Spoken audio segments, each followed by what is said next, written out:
जय हिंद aspirants, this is Ahir and welcome back to SSB crack exams. India Canada relationships इस बीच थोड़े बहुत बिटर हमें देखने को मिल रहे हैं। रिसेंटली खालिस्तानी इशू फिर से ओवरशैडो करने लग गया हुआ है इंडिया कनाडा के टाइज को। तो आज के इस वीडियो में आपसे डिस्कस करने की कोशिश करूंगा कि रिसेंट स्पार्क दरअसल आया कहां से। थोड़ा बहुत खालिस्तानी मूवमेंट के बारे में भी हम डिस्कस करने की कोशिश करेंगे और अंत में जानेंगे कि इंडिया कनाडा के रिलेशनशिप के बीच किस तरीके का इम्पैक्ट हमें इस इशू की वजह से देखने को मिलेगा। तो आइए वीडियो को शुरू करते हैं। तो रिसेंटली न्यूज चैनल में छाया हुआ था कि इंडिया और कनाडा के बीच टेंशंस जो है वो एस्केलेट हुए हैं, क्योंकि prime minister Justin Trudeau, Canada के प्राइम मिनिस्टर जस्टिन ट्रूडो ने कहा कि क्रेडिबल एलिगेशंस उनके पास अवेलेबल हैं कि इंडियन सरकार का एक एजेंट जो है वो जुड़ा हुआ है। रिसेंटली जून के महीने में कनाडा में एक सिख सेपरेटिस्ट लीडर की मर्डर मर्डर किया हुआ था। तो वहां पर कहा जा रहा है कि इंडियन सरकार का हाथ या फिर इंडियन इंटेलिजेंस एजेंसीज का हाथ उसमें जुड़ा हुआ है।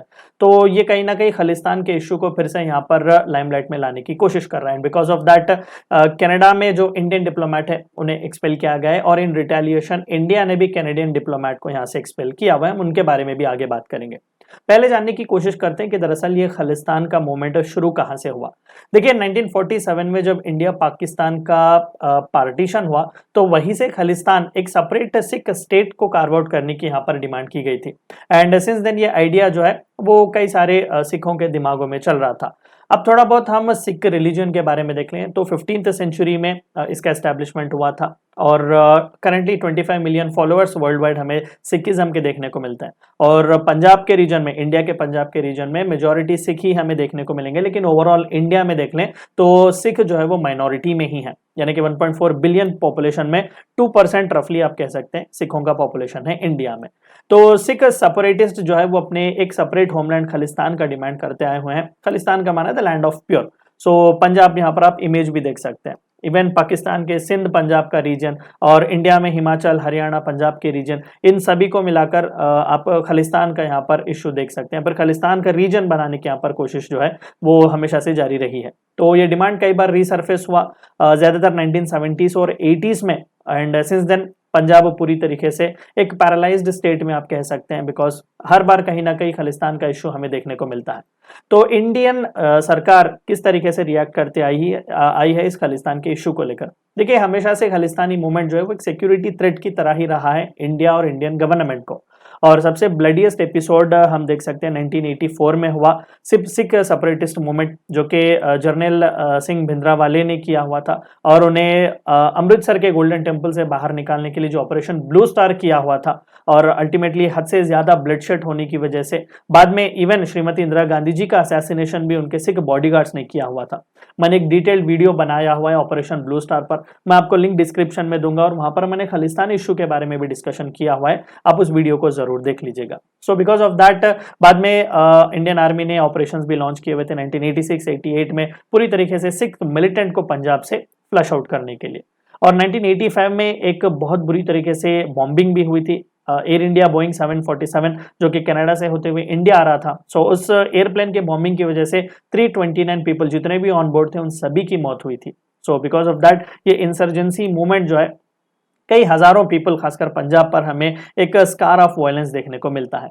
देखिए वैसे तो इंडिया के पंजाब में खालिस्तान मूवमेंट को बहुत ही कम सपोर्ट हमें देखने को मिलता है, लेकिन जो सिख डायस्पोरा इंडिया से दूसरी जगहों पर जो माइग्रेट करके जाके जी रहे हैं, ज्यादातर सिख डायस्पोरा जो कि कनाडा और ब्रिटेन, ऑस्ट्रेलिया और यूएस जैसे एरियाज में है, जिन जहाँ पर सिख का पॉपुलेशन भी अच्छी खासी तादाद पर है। आउटसाइड इंडिया दरअसल लार्जेस्ट पॉपुलेशन भी है सिखों का, तो वहां पर हमें खालिस्तानी सेपरेटिस्ट मूवमेंट ज्यादातर देखने को मिलता है। रिसेंट टाइम्स में खालिस्तान का इशू कैसे ओवरशैडो करते हुआ आया। अप्रैल के महीने में सेल्फ स्टाइल्ड प्रीचर और सिख सेपरेटिस्ट लीडर अमृतपाल सिंह को अरेस्ट किया हुआ था, क्योंकि फिर से उन्होंने इस खालिस्तानी मूवमेंट को रिवाइव करने का यहाँ पर कॉल दिया हुआ था। ये भी बहुत ही घमासान हुआ था। और अर्लियर इसी ईयर कनाडा और इंडिया के बीच ये इशू जो है वो फिर से आया हुआ था लाइमलाइट में, क्योंकि एक परेड यहाँ पर निकाली गई थी कनाडा में, जहां पर इंदिरा गांधी जी के असैसिनेशन को डिपिक्ट किया गया था। यहाँ पर आप देख सकते हैं बाकायदा, यानी कि एक ऐसा परसीव करवाने की कोशिश, ग्लोरिफिकेशन करवाने की कोशिश है सिख सेपरेटिस्ट वायलेंस को, कि देखो बिकॉज इंडियन प्राइम मिनिस्टर ने हमें दबाने की कोशिश की, हमने रिवेंज ले लिया, हमने प्रधानमंत्री को मारा, कुछ इस तरीके का मैसेज वहां पर देने की कोशिश। तो इंडियन सरकार ने यहां पर भी अपनी नाराजगी जताई हुई थी। तो इंडिया कनाडा के टाइज वहां से भी थोड़े बहुत अपसेट चल रहे थे। और साथ ही साथ कई सारे फ्रीक्वेंट डेमोन्स्ट्रेशंस बार बार हर एक आध दिन में हमें देखने को मिलता है। ये सिख सेपरेटिस्ट जो है खासकर कनाडा में, वो वैंडलिज्म के लिए भी यहाँ पर आ जाते हैं, और उनके सपोर्टर ज्यादातर इंडियन डिप्लोमेटिक मिशन जो कि कनाडा, ब्रिटेन, यूएस और ऑस्ट्रेलिया जैसे कंट्रीज में है, वहां पर हमेशा से डेमोन्स्ट्रेशंस के लिए आ जाते हैं। तो बेटर सिक्योरिटी के लिए भी वहां के ऑफिशियल्स ने, इंडियन ऑफिशियल्स ने मांग की हुई थी लोकल सरकारों से। और इंडियन डिप्लोमेट जो कि कनाडा में है, कई न्यूमरस ओकेशंस में उन्होंने हाईलाइट भी किया हुआ था कि कनाडा जो है वो फेल हो चुका हुआ है सिख एक्सट्रीमिज्म को कंट्रोल करने में, और कांस्टेंट हरासमेंट यहाँ पर इंडियन डिप्लोमेट्स की, ऑफिशियल्स की होती है इन खालिस्तानी सेपरेटिस्ट की वजह से। और हमेशा से इंडिया कनाडा के बीच एक major foreign policy stress point रहा है खालिस्तान इश्यू या फिर ये सेपरेटिस्ट का इश्यू लेकर। रिसेंटली G20 समिट जो कि न्यू दिल्ली में हुआ, वहां पर जस्टिन ट्रूडो जी भी आए हुए थे क्योंकि कनाडा G20 का हिस्सा है। तो वहां पर प्राइम मिनिस्टर मोदी जी ने स्ट्रॉन्ग कंसर्न्स रेस किए हुए थे इस इशू को लेकर। और सिंस देन कनाडा ने पॉज किया हुआ है अपना प्रपोज्ड ट्रेड ट्रीटी इंडिया के साथ, जो कि बहुत ही जल्द कंप्लीट होने वाला था।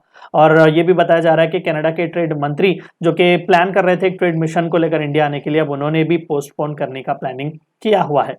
जस्ट लाइक कनाडा के सरकार ने इंडियन डिप्लोमेट को एक्सपेल किया, सिमिलरली यहाँ से भी इंडियन सरकार ने कनाडा के डिप्लोमेट को एक्सपेल किया, और 5 दिन का उन्हें टाइम दिया हुआ है। नेम नहीं किया गया कि किस सीनियर डिप्लोमेट को एक्सपेल किया गया, लेकिन बताया गया कि नोटिफिकेशन के द्वारा कि सिर्फ 5 दिन उन्हें दिए गए हैं कंट्री को छोड़कर जाने के लिए। तो पूरी तरीके से इंडिया कनाडा के टाइज एक एंड पॉइंट पर आए हुए हैं, बिटर पॉइंट पर आए हुए हैं। अभी रुक कर देखना पड़ेगा कि आगे क्या कुछ होता है। वीडियो को एंड करने से पहले आप सभी को एक और बार याद दिला दूं कि एसएसबी क्रैक एग्जाम्स के पास एसएसबी इंटरव्यू से related full fledge online course available है। हर महीने इसके नए बैचेस स्टार्ट होते हैं, अपने फ्रेंड्स के साथ भी इन्फॉर्मेशन शेयर कीजिएगा। We also provide you courses like NDA, CDS, AFCAT and warrior return is a code which you should use so that you get 10% discount.